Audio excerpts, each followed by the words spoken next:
Prime Minister Narendra Modi has unveiled the government's National Logistics Policy 2022. National logistic policy, इसके पीछे 8 वर्षों की मेहनत है, नीतिगत बदलाव है, अहम निर्णय है। हमारी एक्सपोर्ट अगर बढ़ाना है तो लॉजिस्टिक कॉस्ट कम करना है, और लॉजिस्टिक कॉस्ट कम करना है तभी मेक इन इंडिया और मेड इन इंडिया का हमारा सपना पूरा होने वाला है। दोस्तों, क्या कभी आपने नोटिस किया है जब भी आप ऑनलाइन शॉपिंग करते हैं तो कुछ प्रोडक्ट्स को आपके घर तक डिलीवर होने में बहुत ही ज़्यादा टाइम लगता है।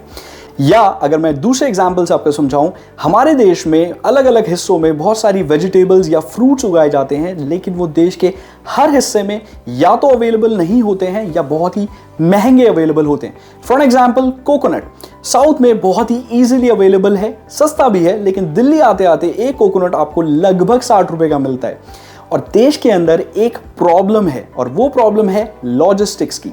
आज की वीडियो में हम बात करेंगे नेशनल लॉजिस्टिक्स प्रॉब्लम के बारे में और नेशनल लॉजिस्टिक पॉलिसी के बारे में।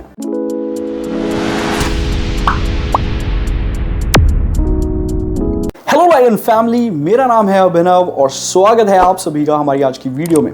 आशा करता हूं आप सभी लोग बहुत ही अच्छे होंगे। यार देखो, सबसे पहले बात करते हैं कि इस पॉलिसी की जरूरत है क्यों। हमारे देश के अंदर मैन्युफैक्चरिंग के ऊपर बहुत ही ज़्यादा जोर दिया जा रहा है। हम ऑलरेडी 5th लार्जेस्ट इकोनॉमी बन चुके हैं, और हमारे देश के अंदर स्टेट्स बहुत ही ज़्यादा एम्फसाइज करते हैं कि जो मल्टीनेशनल कंपनीज हैं या जो इंडिया की कंपनीज हैं वो उनके स्टेट में बेसिकली मैन्युफैक्चरिंग प्लांट्स लगाएं। लेकिन अगर यूपी के अंदर कोई सामान बनता है और उसे एक्सपोर्ट करना है तो उस सामान को कितने टाइम के अंदर हम पोर्ट्स तक पहुंचा सकते हैं, बेसिकली इसी के ऊपर काम करना है। और इस टर्न अराउंड टाइम को जो लगभग अभी तक 43 घंटे है उसे कम कर गवर्नमेंट लेकर आना चाहती है 26 घंटे तक। यानी देश के किसी भी स्टेट में किसी भी प्लांट के अंदर अगर कोई सामान रेडी है तो उसे पोर्ट तक पहुंचाना होगा 26 आवर्स के अंदर। और इसी के लिए हमें इंटीग्रेशन करना होगा बहुत ही सारे मीन्स का, जिससे हम अभी तक लॉजिस्टिक्स करते हैं। चलिए अब बात करते हैं कि हमारे देश के अंदर ट्रांसपोर्ट ऑफ गुड्स होता कैसे है। जब देश आज़ाद हुआ था तो सबसे ज़्यादा एम्फेसिस था वो था रेलवेज के ऊपर, लेकिन धीरे धीरे ये शिफ्ट हो गया रोड के ऊपर। अब आप छोटी सी चीज़ सोचिए कि हमारे देश के अंदर इतना ज़्यादा सामान प्रोड्यूस होता है, हम कितना ही सामान रोड के ज़रिए ट्रांसपोर्ट कर सकते हैं। तो हमें इंटीग्रेट करना होगा रेलवेज को, रोड ट्रांसपोर्ट को, और नए तरीके ढूंढने होंगे जैसे कि वाटरवेज। हमारे देश के अंदर बहुत सारी नदियां हैं और हम उन्हें यूज़ कर सकते हैं गुड्स के ट्रांसपोर्ट के लिए, और इसके ऊपर काम अभी बहुत ही ज़ोरों से चल रहा है। और हमें अपने रेलवेज में प्रायोरिटी देनी होगी लॉजिस्टिक्स को। जैसे कि हमारे देश के अंदर अभी ईस्टर्न फ्रेट कॉरिडोर और वेस्टर्न फ्रेट कॉरिडोर का काम बहुत ही ज़ोरों से चल रहा है। ये डेडिकेटेड फ्रेट कॉरिडोर्स हैं इंडिया के अंदर, जो सिर्फ माल को पोर्ट से इंडिया के अलग अलग स्टेट्स से होते हुए लॉजिस्टिकल सेंटर्स तक पहुंचाएंगे। इसके साथ साथ बहुत ही सारी कोल्ड स्टोरेजेस की ज़रूरत है, जिसके ऊपर काम ऑलरेडी चालू है। बहुत ही सारे वेयर हाउसेस भी। क्या आप जानते हैं इंडिया की जो लॉजिस्टिकल इंडस्ट्री है वो कितनी बड़ी है? $200 बिलियन की, और लार्जली फ्रेगमेंटेड और अनऑर्गेनाइज्ड। अब जो हमारे देश की जीडीपी है उसका 14 से 15% लगभग हम सिर्फ लॉजिस्टिक्स में खर्च कर देते हैं।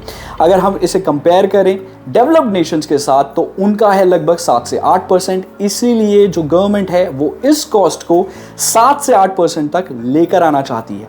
इसके लिए उन्होंने 30 एयर कार्गो टर्मिनल्स बनाए हैं, 30 एयरपोर्ट्स पे कोल्ड स्टोरेज की फैसिलिटीज़ है, और मल्टी लॉजिस्टिक्स सेंटर्स बनाए हैं इंडिया ने लगभग 35 के करीब, so that we can provide state of the art facility for the exports.